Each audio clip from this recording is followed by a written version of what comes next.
Our News is brought to you by Alive. Ahead on our news tonight, investigators probing 5 murders in the space of 48 hours. Plus, a domestic violence unit in the Royal Bahamas Police Force on the horizon. And later, the Davis administration to keep its pre-election promise of a livable wage.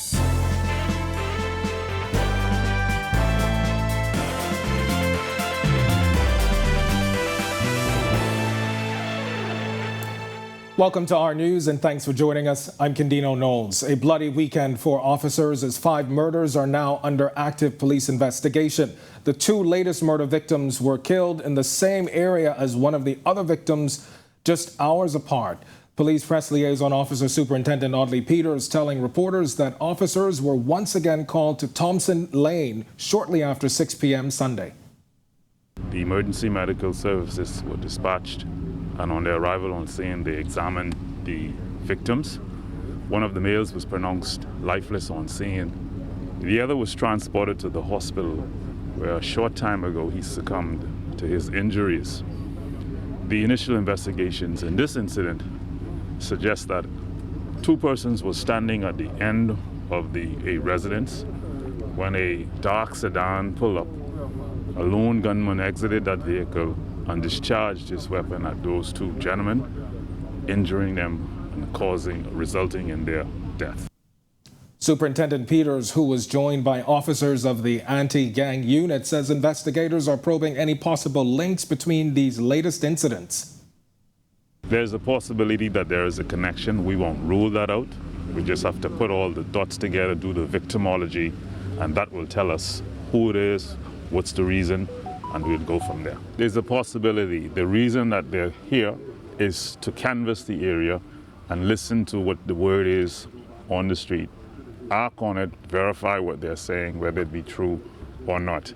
Wherever there's a firearm-related matter, that unit is responsible for coming out and doing their investigations. Now, police since telling us that the shooting deaths of those 5 men over the weekend may be linked to a gang drug turf war. Meanwhile, Jared Higgs tells us one of the victims was remembered by a family member as a striving young man, while another victim was not the intended target of his killers. The killings of 32-year-old Ridge Bryant and 4 other men during a bloody weekend were gang-related, according to Acting Commissioner of Police Clayton Fernandez. We believe and suspect that it is a gang-related, and it could be a retaliation. We are on to some good information. We are aware of the different fractions, and as we speak, we have officers out and up and about and trying to identify the players in these gangs. Bryant and another man were gunned down on Sunday evening on Thompson Lane, just a day after another man was gunned down on the same street. Police confirmed that the man killed on Saturday was not the intended target, with family members lamenting that the killers returned on Sunday. Based on our investigation thus far, he was not the intended target. We are aware who the target were, and that's why I said earlier in my presentation that family members and friends of these individuals who were involved in the life of crime, to stay away from them. They should not communicate with them, not harbor them, because they are putting their lives in danger. Acting Commissioner of Police Clayton Fernandez updated members of the press about the weekend murders over Zoom.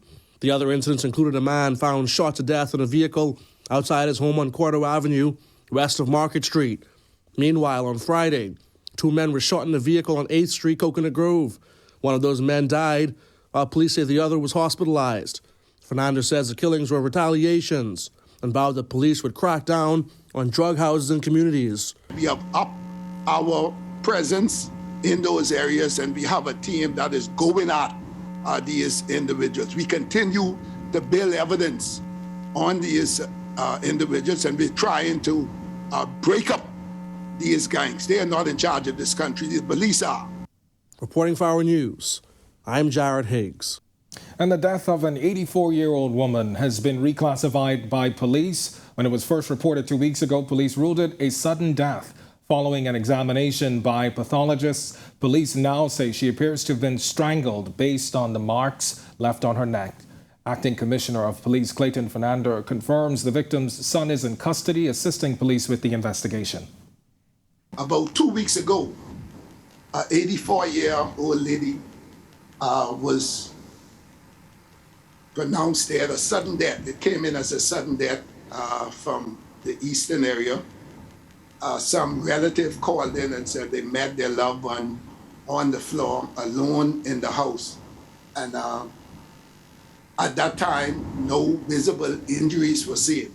But based on information from our pathologists, they discovered that the lady died from some strangulation. Domestic violence will not be tolerated. That from the acting commissioner of police, who suggested the need for the creation of a domestic violence unit within the Royal Bahamas Police Force. Sasha Lightbourne has more. The alleged suicide of 24-year-old Carissa Culmer last week at Landshark Hotel reignited calls for the criminal justice system to do more when dealing with victims of domestic abuse. Both the Senate President and Minister of State for Social Services, Lachelle Adderley and Lisa Ramming, issued a joint statement following Culmer's death, noting that they would do all in their power to continue the fight against gender-based violence and mental health. They also explained that the gender violence bill is under active review, with drafts forthcoming for Cabinet and Parliament. And the police also standing with legislators, as Acting Police Commissioner Clayton Fernando told the media today of a new unit that will be created to specifically address these issues in conjunction with the Crisis Unit and Ministry of Social Services. We are doing just that. We are managing that from CID department, and we're going to do just that and to help victims out there.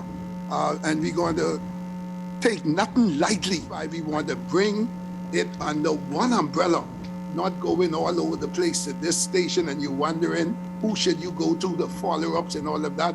It's going to come under one umbrella, and we will remain focused with that. He said a woman inspector will head the unit, and it will be overseen by Assistant Commissioner Delarice Ferguson. Meanwhile, Fernando spoke directly to Culmer's matter, noting that police are awaiting an autopsy, but that Culmer did file 2 matters with the police last year. The first matter was investigated. The individual mentioned, the alleged boyfriend, he was charged, went before the court, and he was placed on probation for 1 year.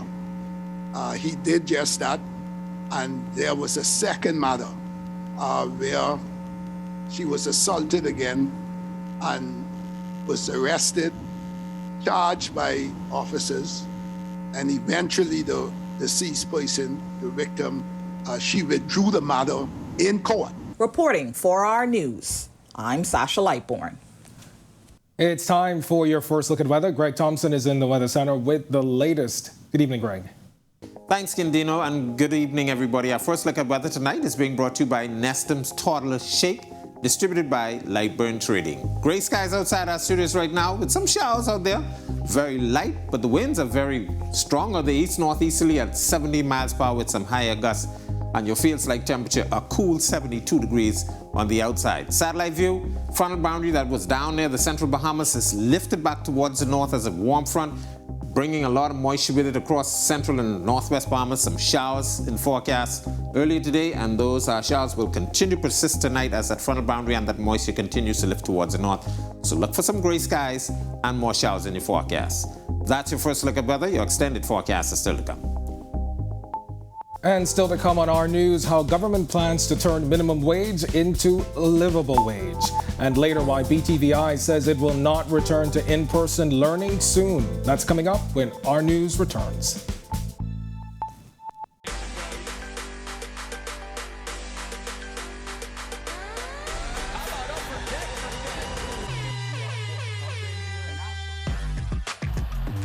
Got size at 6'5".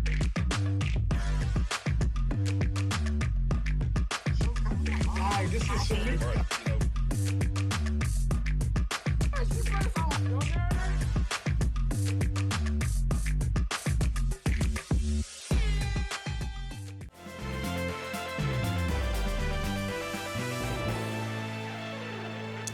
The Davis administration says it will keep its pre-election promise and deliver legislation to replace the Bahamas' minimum wage with a livable wage.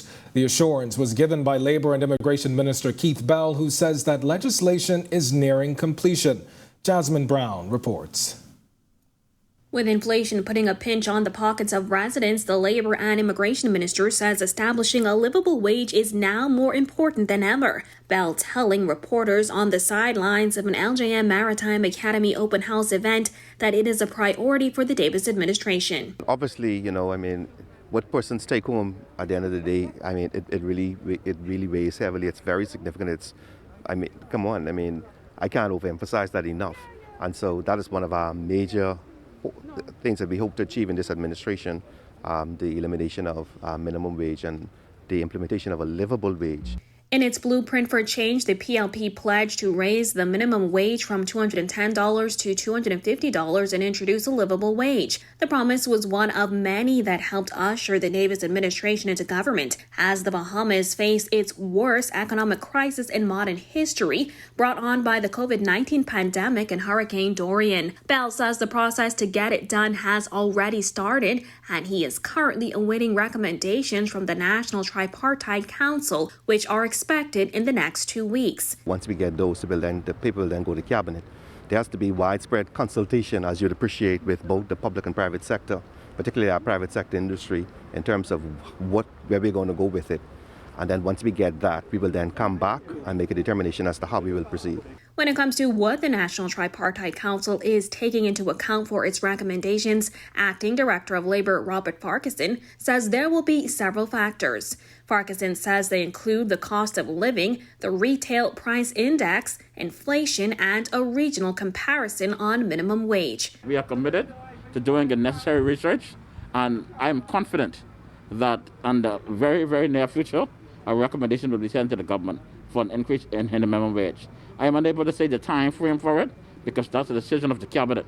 However, I can say that the National Tripartite Council is actively pursuing this measure, and we look forward to submitting a recommendation to the government in the very, very near future. Now, as you just heard, Bell says the fact of the matter is it will take some time as there has to be widespread consultation. However, he does say the Davis administration is determined to get it done as quickly as possible. Reporting for our news, I'm Jasmine Brown. F&M Chairman Dr. Dwayne Sands criticizing newly relaxed COVID restrictions announced over the weekend. Berthina McDermott tells us that Dr. Sands believes the rules are biased and warned that the world has yet to see the end of the pandemic. Free National Movement Chairman Dr. Dwayne Sands says the recent relaxation of COVID-19 restrictions is clear discrimination against Bahamian businesses.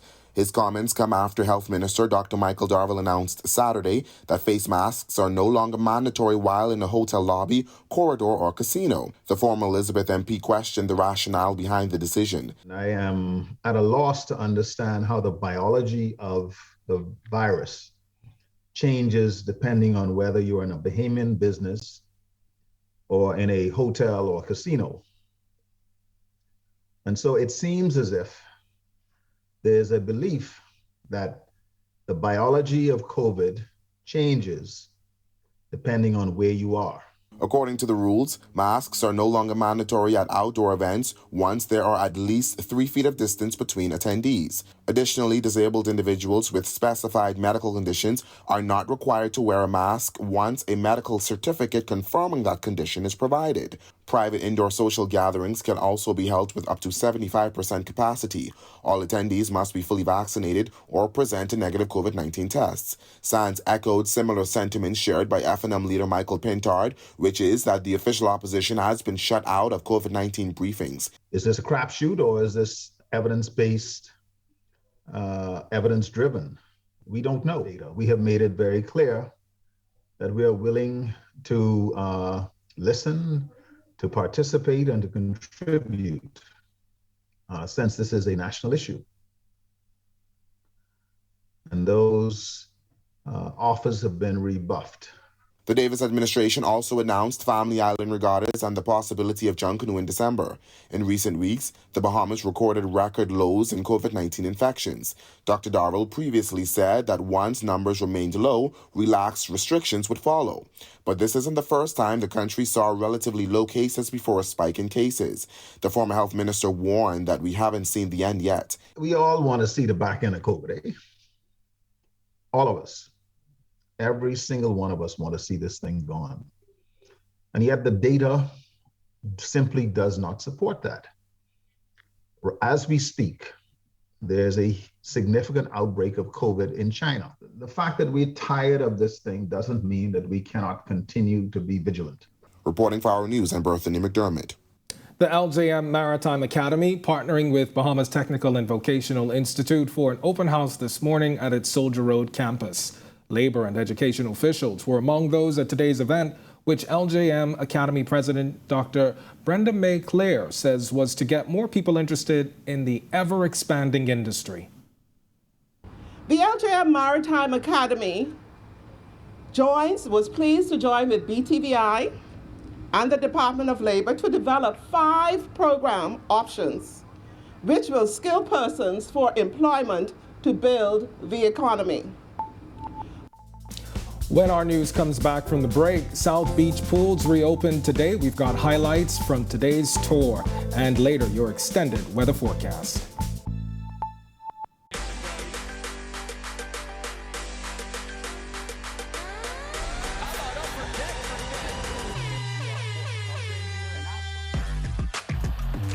Got size at 6'5".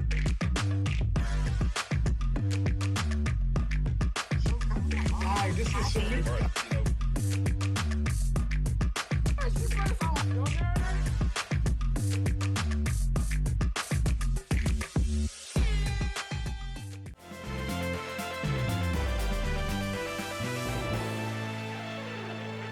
You're watching Our News. Welcome back. Despite the decline in COVID-19 cases, officials at the Bahamas Technical and Vocational Institute say they are not looking at resuming full-time face-to-face learning in the very near future. BTVI President Dr. Robert Robertson explains why. BTVI is different than like a high school, so we don't really anticipate that we'll go back fully face-to-face. In fact, we've had student surveys that have said we don't want to go back fully face-to-face. So the future of technical training is essentially blended. So the theory will be covered online, basically, for the most part, but then we have these boot camps where we bring people in and they do the hands-on work face-to-face. Dr. Robertson touting the hybrid learning model, saying it is working well for teachers and students. We're not going to flip a switch and go back face-to-face. We're going to gradually go back, but continue with the theory part at least online. The South Beach pools have been reopened. This as COVID-19 cases has seen a decline. Minister of Youth, Sports and Culture Mario Boleg touring the facility for its official opening today.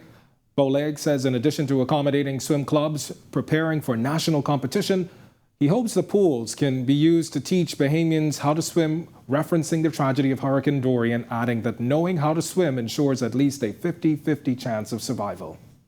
I spoke to the Minister of Education, who intends that swimming become a part of their curriculum. And so for the government schools, this is going to be the area where they will come and learn to swim and teach from primary school and up. And it's very important that we learn how to swim, all of us. So today I'm proud that we are here today along with the Member of Parliament for South Beach, who will also have his constituency use this at times so that they can learn how to swim because, again, the water's going to get to them before it gets to most of us. So it's important that these pools are open. South Beach MP Bacchus Roll calling South Beach Pool a staple in his community, thanking the minister and staff at the pool, adding that he hopes a bus route can be rearranged so more people have access to the facility. This actual facility has been a staple in this community for quite some time. This in itself has been, or it's been utilized as a community center. This is where the community would come to swim, to have a good time on Saturdays, sometimes during the week. We intend to have learn to swim programs along with the ministry. At the same time, water aerobics for the elderly. This is going to be a wonderful time, a wonderful place for South Beach residents and for the community at large. A survivor speaks as colon cancer awareness gets underway. And still to come, your extended weather forecast with Greg Thompson. That's coming up when Our News returns.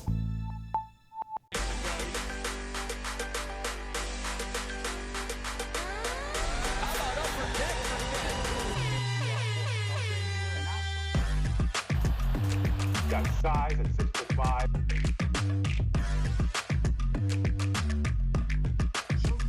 Hi, this is Shamika.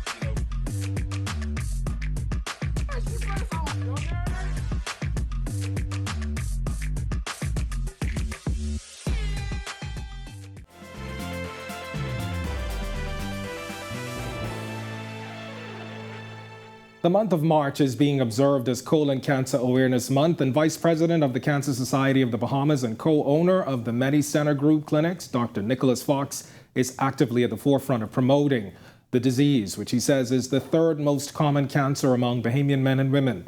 A colon cancer survivor himself, Dr. Fox, who was first diagnosed 9 years ago, says he is doing all he can to bring as much awareness to the disease as possible and encourages annual checkups, especially those with a family history of the disease.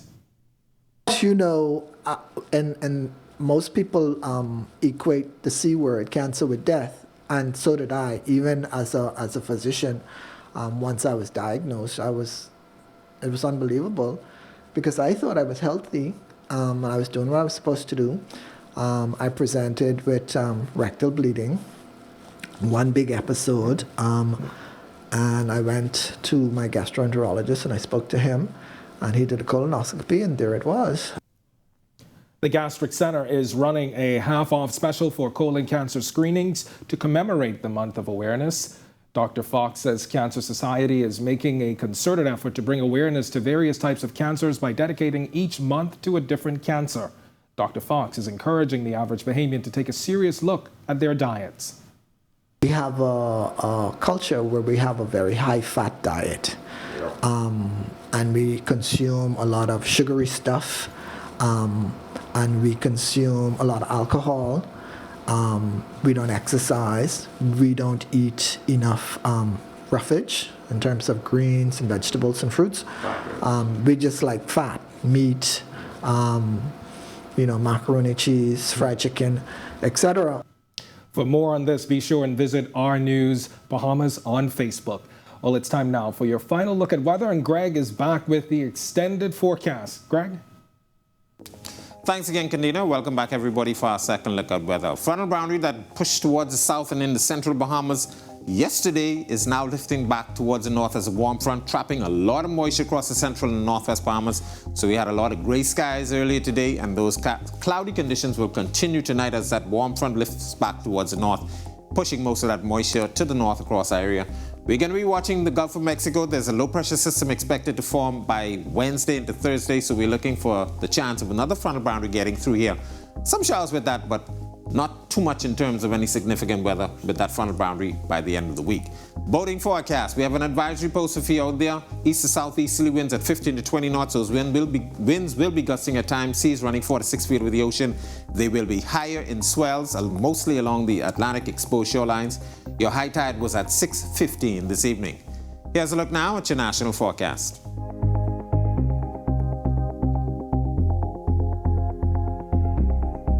I'll look now at your extended forecast through next Monday.